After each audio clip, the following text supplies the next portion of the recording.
Good Thursday morning, Market Chameleons, and everyone joining us for the first time. Thanks for coming by and checking out the Market Chameleon pre-market show with this man, Dmitry Pargomanik. How you doing, D? Good morning, Will. How are you? Great. You want to start with the disclaimer? Yep. Good morning, everyone. Before we get started, keep in mind, Will and I, Market Chameleon, we are not a broker dealer. We're not a registered investment advisor. We're not telling you what to do. We're just sharing ideas.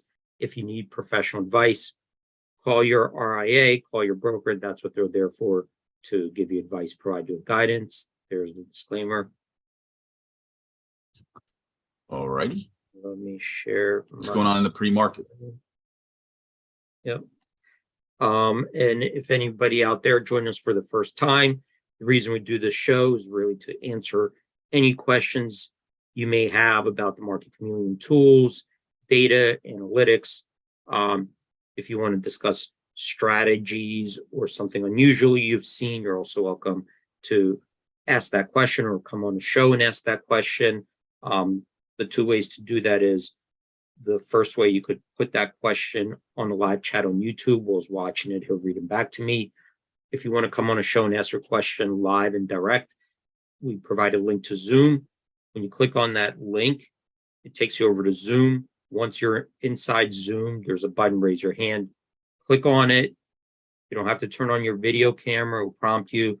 Once we let you in, everybody could hear you, and then you could ask your question directly. And while we're waiting for any questions to come in real time, what we'll do is take a look at the pre-market report, see what's trading this morning in the pre-market hours, and then maybe I'll default to a couple questions I get over the emails, and maybe take a look at some reports to get some insights. Okay, so let's start out with the pre-market report, Will, and let me know if anybody has a question out there. Perfect. So pre-market report, these are stocks trading in the pre-market hours. We have a list of our most active stocks, a list of our biggest percentage gainers, biggest percentage decliners. Coming down here, I see 47 stocks made our percentage gainers list, 99 on the percentage decliners list. From this perspective, we're looking like we're setting up for a more bearish bias at the open. What we want to do is filter this list to narrow the stocks down to a certain group, and we'll do the S&P 500 stocks. So what we want to try to do is take out the small cap stocks, ETFs, leverage products, closed-end funds, all the other stuff that trades on the exchanges. And to do that, I'm going to use the filters here. These filters control the data below, the tables below. When we drop down this list, we get a list of ETFs to choose from. The top one, SPY, that's the S&P 500 ETF. When you click on that, you see that the tables below will get reloaded. And now this list is filtered by stocks that are holdings in the SPY ETF, which are the S&P 500 constituents. Here we have 5 stocks on our percentage gainers list, 15 on the decliners. Again, that is setting, looks like we're setting up for a bearish bias at the open. And of course, I think what the Fed Powell was talking about yesterday, saying that in 2023, don't expect a rate decrease, that they still have a long battle from their perspective with inflation. Is that correct, Will? Yeah, that's true. Yep.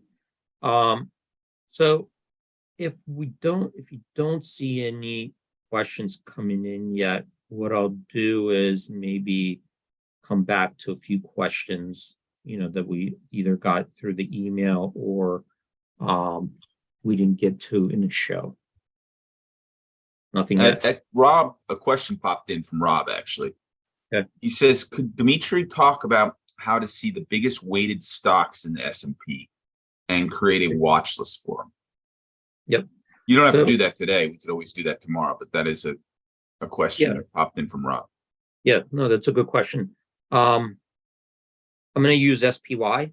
All right, let's use SPY as an example. So I'll go to SPY, an ETF, and over here you have a menu, and under ETF info over here, when I click on that, there's a selection holdings. When you click on the holdings, this will show all the stocks that are holdings made up of the SPY ETF. And you can see here, you got the symbol, name of the stock, and then you have the weighting here. And then you got some statistics of that individual stock. So Apple here, that I think this is sorted by highest weighting. You can see makes up 5.86% of the SPY ETF, or of the S&P 500 index. And here, Microsoft 5.29%. So you can see pretty heavily weighted, these top two. Top two are already 11% of the entire S&P 500. But this is kind of where you could come in there, see the weightings, and some of these other stats here show how the stocks performed in like a 2-week range, 2-week period, 3 months, 6 months, and 1 year. So if you wanted to see over the last year what was the best performing stock in S&P 500, we could sort that. So let's see. So even with 20% down, we do have a couple of them. Occidental Petroleum, First Solar, a lot of these energy stocks still had a pretty good year because of inflation, and oil still pretty elevated. Maybe some healthcare stocks here as well. Looks like Merck made it. If you want to see the worst performers, just hit that column and it will resort. Let's take a look at that last year. You can see here, Tesla really up there, down 70% over a 1-year period. Then you got a couple of these other stocks, close to 70% as well. Meta made the list, down 62%. And let me see if anything else sticks out. PayPal, almost 60%. If you want to go to a different ETF, if you go, by the way, we're going to be changing up this search eventually here to make it more like a broad-based term search. But let's say what's another popular ETF? Let's do ARK.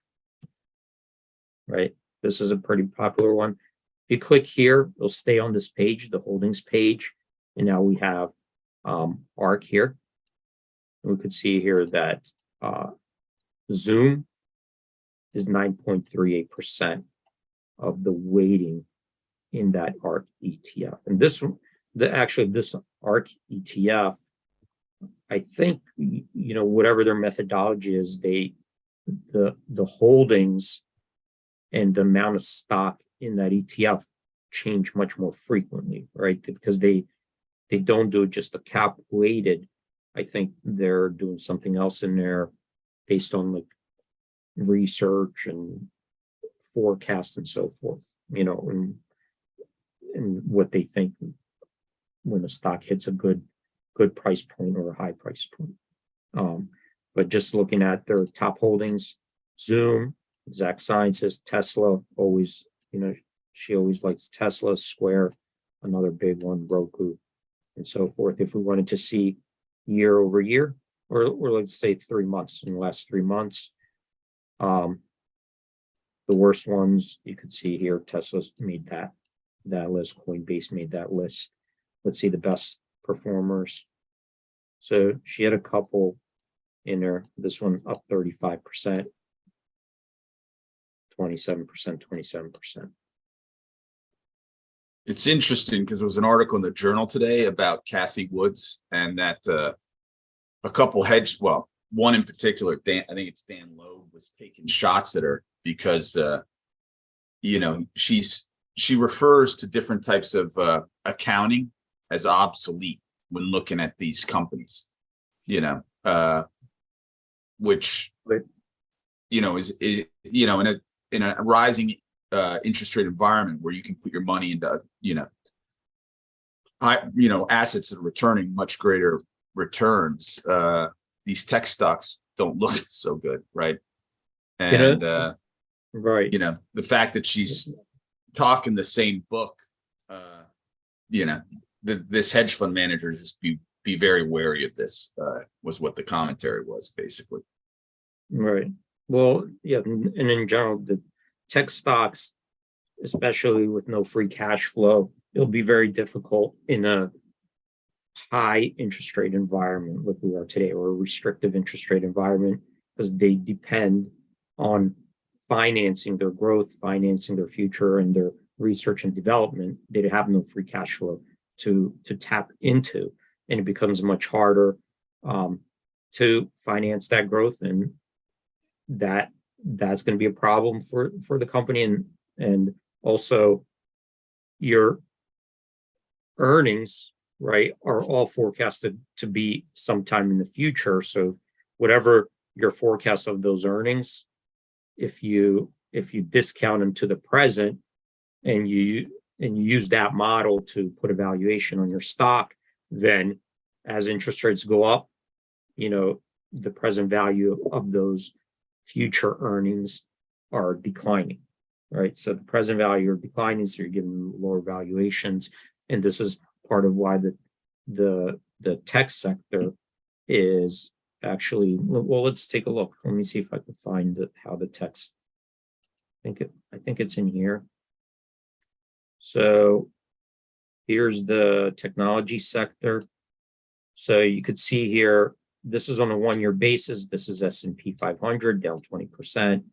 These are the S&P 500 sector ETFs, sector down 28.8%, almost 29%. You know, that's obviously that's underperforming the market. A couple of these other ones, consumer discretionary, consumer services, you know, are down a lot as well. But I think even within these sectors, you might say some of these might be considered tech companies. You know, I think like Tesla's in there, maybe Netflix in there, Amazon's in there. So some of these other companies are priced like tech stocks because they're giving them a valuation based on growth and future earnings, right? So people are thinking in the future they're going to make a lot of money, and they're giving that a present value.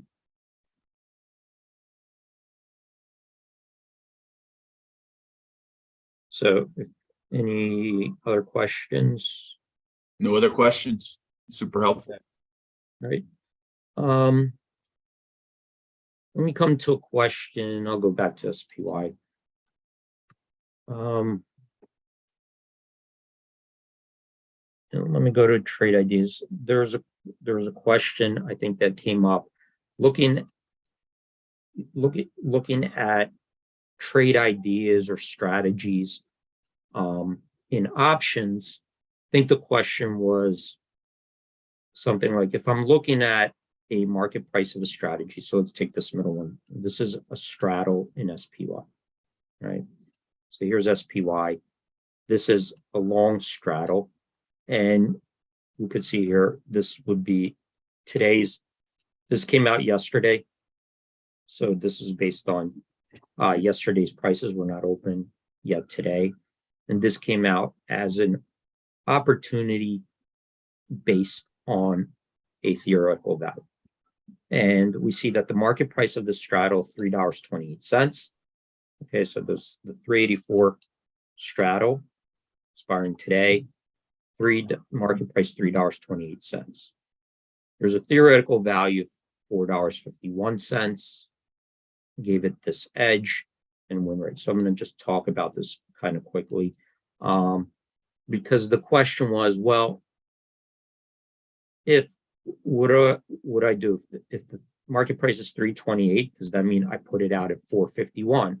And that's not really what this means. So I want to kind of talk about what the theoretical value is, market price and edge, and then this I'm going to cover because you kind of need to understand, what's going on. And I'm gonna kind of, let me see if I can do it in a notepad. So in a notepad, well, before I do that, intuitively, right? Think of it intuitively. What is edge? What is a great deal? And if somebody paid you to take this straddle, right? If somebody said, hey, Will or Dimitri, or, I'm going to pay you to take the long side of the straddle. You're going to own it and I'm going to pay you. Well, that's going to be obviously edge, because the worst that this straddle could be worth is zero. It could be worthless. So that if that's my worst case scenario and somebody paid me to take it on, well, that would be massive edge, and you'd want to do it unlimited amount of times. So that's obvious edge to everybody, right? Well, what if somebody gave it to us for free, right? So if somebody gave it to us for free and said, here, I'm going to sell it to you for free. You have the straddle. Well, that's a lot of edge too, because I have no risk. The worst I could do is not make anything, right? But there's no risk. I got it for free. So that's obviously edge as well. And you'd want to do that as many times as you want, because somebody's just kind of giving you a free lottery ticket or whatever, free, here's something for free that you can't lose. So you would want to do that as many times as possible, right? Because that's clearly edge. But what about when there is a price to pay, right? What if you do have to pay a price for this straddle? Then it becomes not clear what is edge. Am I really should I be buying this or not, right? That's when the question starts to arise, because the other ones are just obvious, right? And if it's not obvious to you, you need to kind of learn more about options. But the other ones would be clearly obvious to anybody, that if somebody pays you to be long the straddle or gives it to you for free, you should be doing it. But when you have to pay a price, then it's not obvious if it's a good deal or not, and what price should you be paying, right? Because we see the market price, but then it's not really clear to us, am I way overpaying for this? Am I getting a good deal? Like, is there some edge in it, and how do I quantify? That's when the question starts to, become more interesting. And how do we figure that out? Like, how do we figure out, which side is the better, the buy side or the sell side, and why? Okay, so that's what we have. This is observed, $3.28.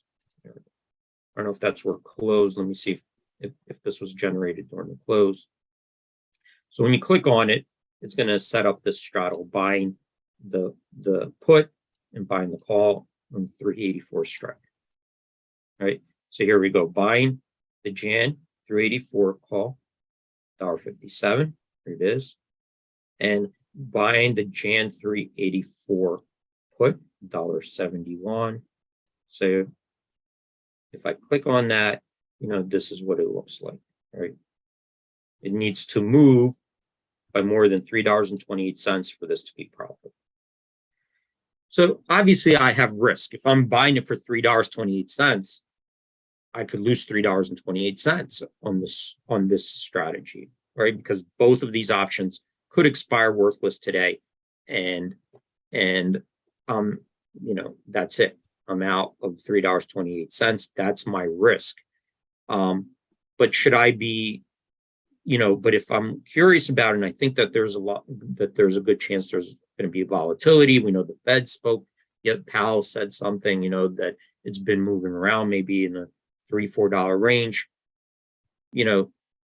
Is this a good deal? And that's the question, that we want answered when we talk about theoretical value.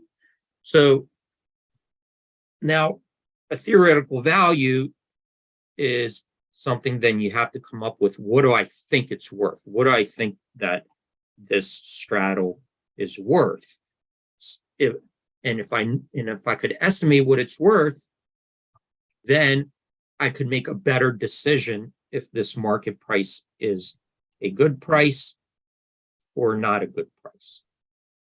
And obviously with stock, there's no way to exactly, with securities and equities, there's no way to exactly, price a stock or an option. You're making an estimate what you think it's worth. That's why you say in theory, it has a value, because, my valuation of Meta or Tesla or Netflix could be different than somebody else's.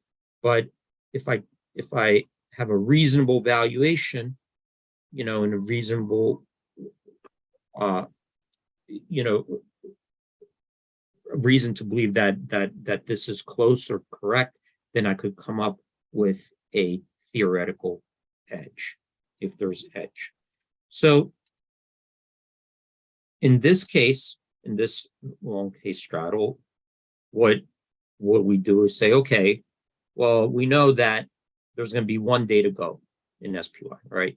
There's 1 day to go in SPY, and for it to move $3.28, we need whatever it is, like 0.75% move, right? Something like that. Or maybe even, well, closer to 1% probably. So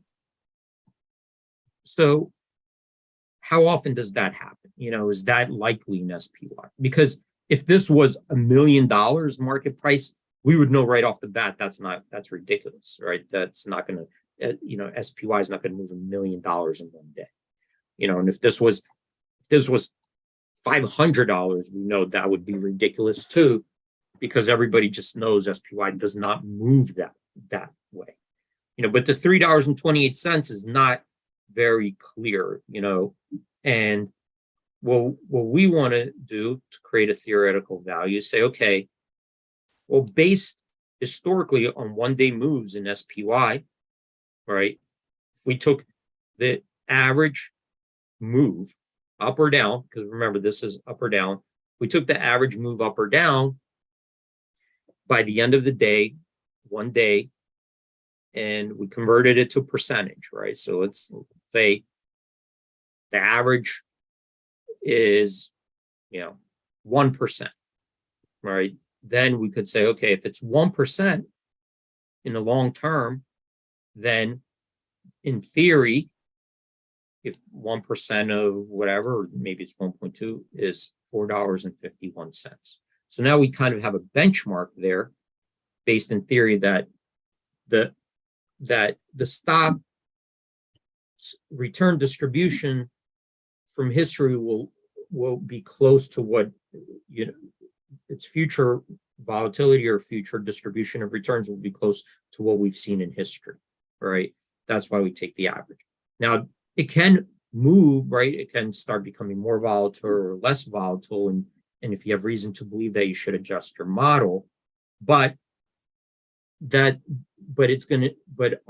theory, it's going to be close. In other words, we don't think that if SPY is going to start moving $500 back and forth we don't have a reason to believe that, right? Or it's not going to start moving up and down every day, 50%, right? It's going to be, we believe, close to how it traded in the past. It could go up a little bit, it could go down a little bit, we could adjust for it if we have reason to believe. So then we take that theoretical value, once we run it through a model, and we could compare, well, how much of a difference is the market value versus, in theory, how the stock traded in the past, And now we see the difference, right? Right here, there's, over $1, dollar, whatever that is, 13 cents difference. So that is the average, right? This is the average. Of course, there are times it went to 0. There are times it went maybe to 10. But we're looking at an average there.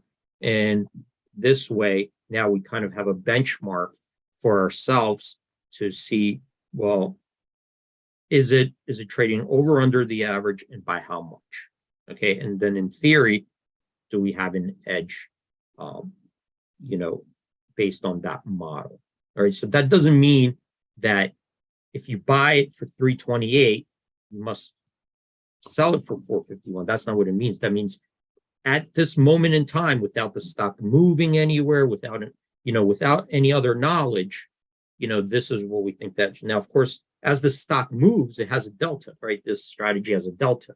So as it moves, the theoretical value is changing and things are changing. It's just looking at one moment in time.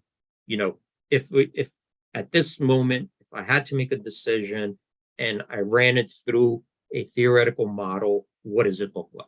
Okay, so that doesn't mean that this is the price that you're selling, because if the stock is moving, this could be going up, right? And the theoretical could be going up. As the stock is moving, this will be changing. And if the stock is sitting there, this will be going down as well, because the days you have less and less time to before it expires. So that's what a moment in time, a theoretical value versus market price, that's what it's telling you, right? And think about it as like, if anybody's ever seen people playing cards and they give you statistics, right? Like one card is drawn to give you statistics on the probability of you winning. Then the next card is drawn. Well, there's new information. They recalculate all the statistics, right? Well, stocks, the information is continuously flowing, right? So it's kind of a moment in time. Whatever inputs you put into that model, this is your stats. Okay. So what is this? The 50th percentile? Well, we know the average, right? But the average could get skewed up, down. So 50th percentile says, based on how the market moved, SPY moved in history, if we looked at 1 day moves, right? 1 day percentage moves, and we applied it to today's straddle, right? And we wanted to see how many of those times did the straddle end up being below $3.28, and how many times did it end up being above $3.28, right? So it's almost like an IV rank for that specific strategy. And what this is telling us is, based on history, and I think we're using 4 years of history in here. I have a minute left, but you could go and look at it. What this is telling us is that half the time that a straddle priced this way, right? So 328, whatever it is, let's say, 0.75% or whatever. Half the time, this straddle would have ended up being a loser, below $3.28 by the end of the day, and half the time it was above. Okay, that's what this is. All right. So just wanted to clear it up, because some people maybe didn't quite understand these stats. So I wanted to kind of go over them. Awesome job, D. We did get a couple questions pop in right at the end about this from 40 Drover. I'll send them to you and maybe we can get to them tomorrow. Awesome job, my friend. All right. Well, everyone, thank you for joining. Stay safe out there. Have a great trading day, and hope to see you guys tomorrow. Awesome job, D. Thanks, everyone.